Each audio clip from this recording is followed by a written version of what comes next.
Good afternoon, thank you for coming. My name's Detective Inspector Glenn Baldwin from the Auckland Police.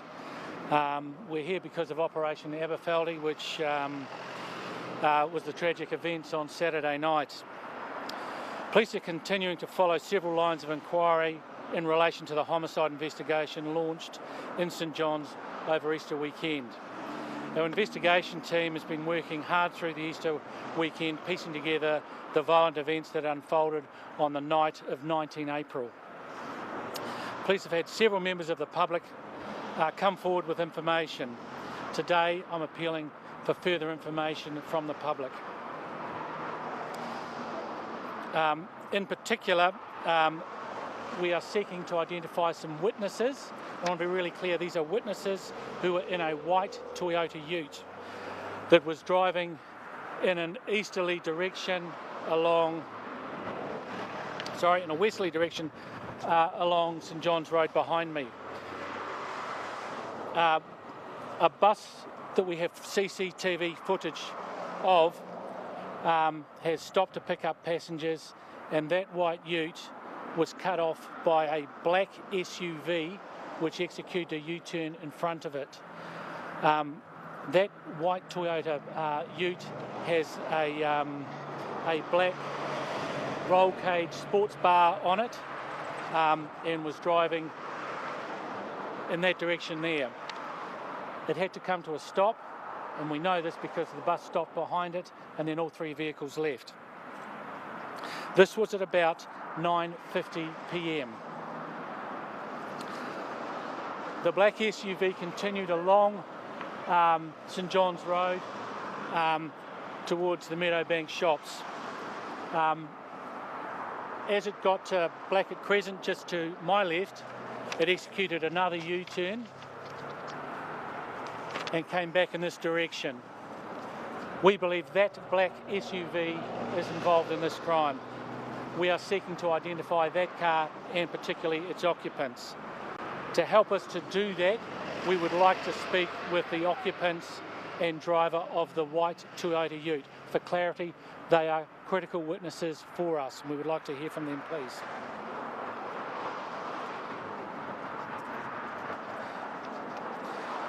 As mentioned, I'm confident those people may remember that journey because they witnessed some pretty erratic driving. That was at 9:51. Meanwhile, police are still seeking to clarify the victim's movements on Saturday evening. We know that he went to the Meadowbank shops about 400 metres to my left, and he purchased some items from there. He has then walked to the bus stop behind me where this violent attack occurred. He stopped and sat in the bus stop. He did not flag down the bus that I mentioned, and he was sitting there. There was some inclement weather on Saturday evening. We're still trying to understand whether he was seeking shelter or he'd stopped for some other reason.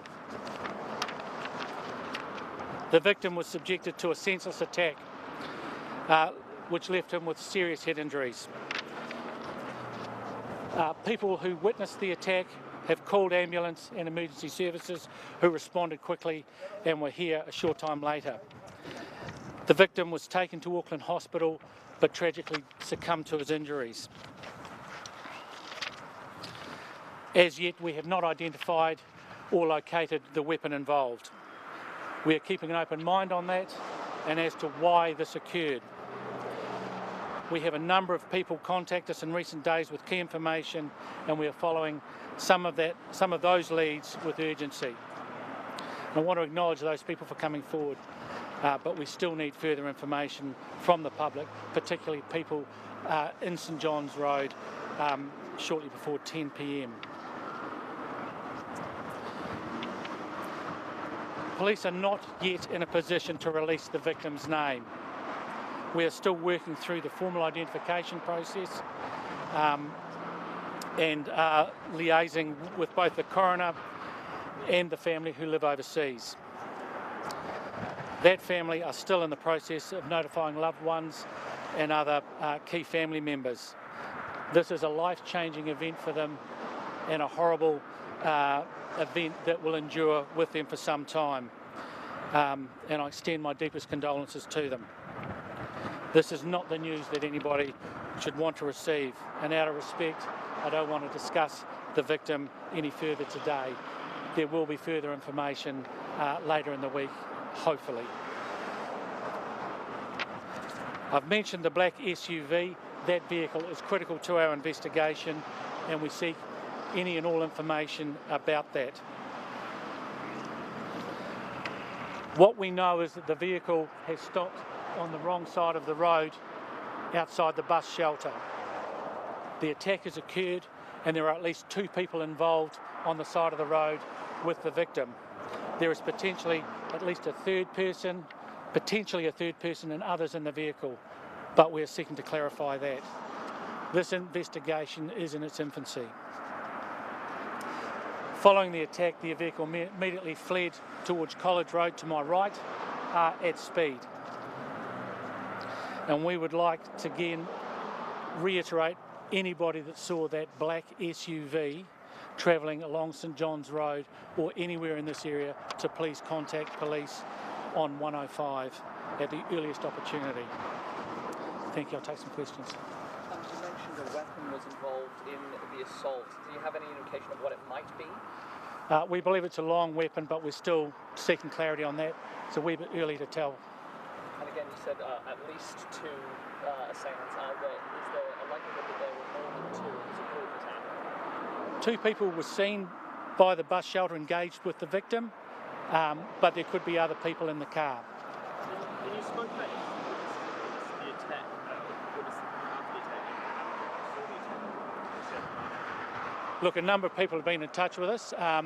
We do have some witnesses, and we've also canvassed the area extensively over Easter, but we're still trying to piece together events. This is a bit like a jigsaw puzzle. We just need all the pieces of information. If people out there have been in this area at about that time, please contact us. You may not know that you hold the key piece of information, but we need to hear from you. Known to the assailants. Look, we're still trying to understand what the motive is and whether or not they're known to each other. It's too early to tell, but that is something that we're working to understand. Have you got an indication of how wide the geographic scope of the investigation is? How wide the geographic scope is? Yeah. How do you mean? Like, obviously St John, but how wide will that be? No, not yet. I mean, the immediate scene was immediately behind us. We are working through other key areas of interest, for example, the victim's home. We know that he has been to the supermarket up at Meadowbank. We've obtained CCTV from there, and we are seeking to track his movements wherever they were in Auckland through the course of that day.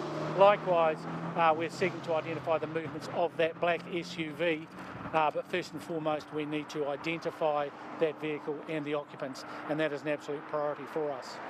And I guess you talked about these critical witnesses. Could you just speak to how critical you think they're going to be in this investigation?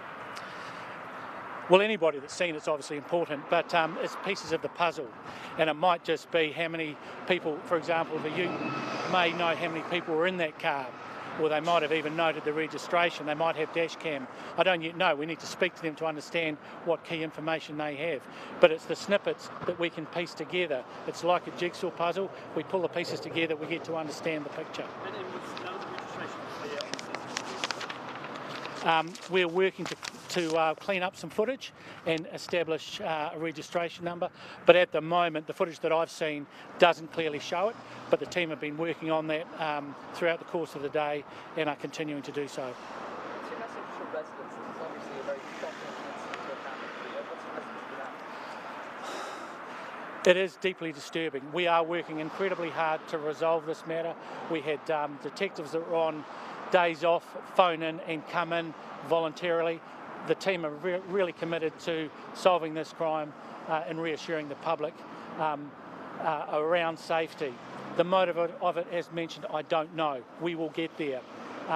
But in any situation, we would say it's important that people are conscious of their personal safety and that they are aware of their surroundings and what's going on, and don't take any unnecessary risks. That's not a criticism of the chap that was sitting here on Saturday night. He did nothing wrong. He was sitting at a bus stop, and it's a senseless attack, and we're determined to hold those people to account. Are you able to have patrols in the area at all out in the wake of this?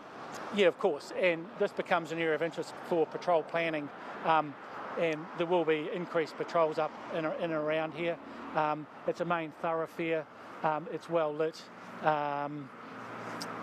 it should be a safe area. It was an incident that was over inside a minute, yeah, but we will have an increased presence in the area. Is the victim's family, are they travelling to New Zealand, based overseas? They are from overseas, and I don't want to really talk about that at the moment till we understand the formal identification process has been completed. We've liaised with the coroner, and then we're in a position to speak more about him. So forgive me, but out of respect for the family, we just need to withhold some of that information for now. And along the same vein of reassuring citizens, given the fact that this was a very public place where citizens should be able to feel safe, are you able to reassure that this is a one-off event, or is there nothing Well, public place violence is always a concern. This is an extreme case of that. We want to catch these offenders, and I reiterate, we need the public's help to identify them so that we can identify them and get them locked up, which is what we need to do, and that is an absolute priority for us.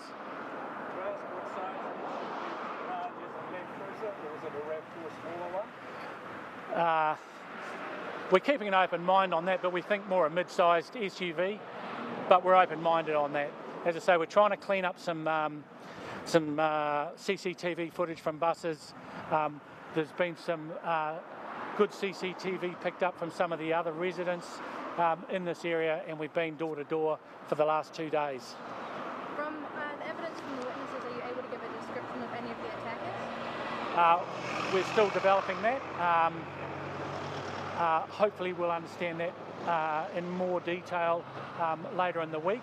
At the moment there's been 2 people with potentially others in the car, and we don't yet fully understand that. So, but we're working on that. All of that stuff that you've raised is an absolute priority for us, and that is work and train right now. Could you walk us through a bit more about just the timeline of just when we saw obviously the victim go to the store, come here, He goes up to the supermarket at about 9:40 p.m. on Saturday night. That's quite normal for him, that we, having spoken with the people he lives with. He's purchased some grocery items, and he's walked from the supermarket about 400 metres away to the bus stop behind me. The interaction with the white Toyota and the black SUV, the vehicle of interest, that happens at about 9:50 p.m. At about 9:51, when the bus goes past our victim sitting in the bus stop, he is there on his own, and then the events unfold a very short time after that. Is he a resident of this area? He's a resident of the general area, not this street, but a short distance away. Sorry, I didn't hear that. Was this a stop that you would come to often, Matt? No, not his usual stop. He was a regular user of the buses, but this was not his usual stop. He could have called in here for shelter. There was inclement weather on Saturday night. We're still trying to unpack all that. Some of that information isn't always readily available on Easter weekend, so we're trying to understand why he might have stopped there. And that, of course, is something that we're still working on. Sorry? Do you know how long he was at the bus stop? We think only a matter of a couple of minutes before this thing occurred. So he's left there. It's taken him 5 minutes or so, 5-6 minutes to walk from the 400 metres, sit down at the bus stop, and it's only a matter of minutes before these assailants pull up and attack him. Do you have any indication, I guess, how long the attack lasted? Not long. It's a fairly short encounter, probably less than 30 seconds. Open-minded on that. And can you give us, I guess, just some numbers about how many witnesses you've spoken to? We've spoken to a number of witnesses, and that is ongoing. what we call initial action is speaking to the residents around the streets. We've spoken to some people that were in the area. We've had a number of people contact us, and those inquiries are continuing. We are hoping that many of the people that drove through here at about 9:50 p.m. will contact us, and we would urge them to do so. Any more questions, guys? Okay. Thank you very much. Thank you.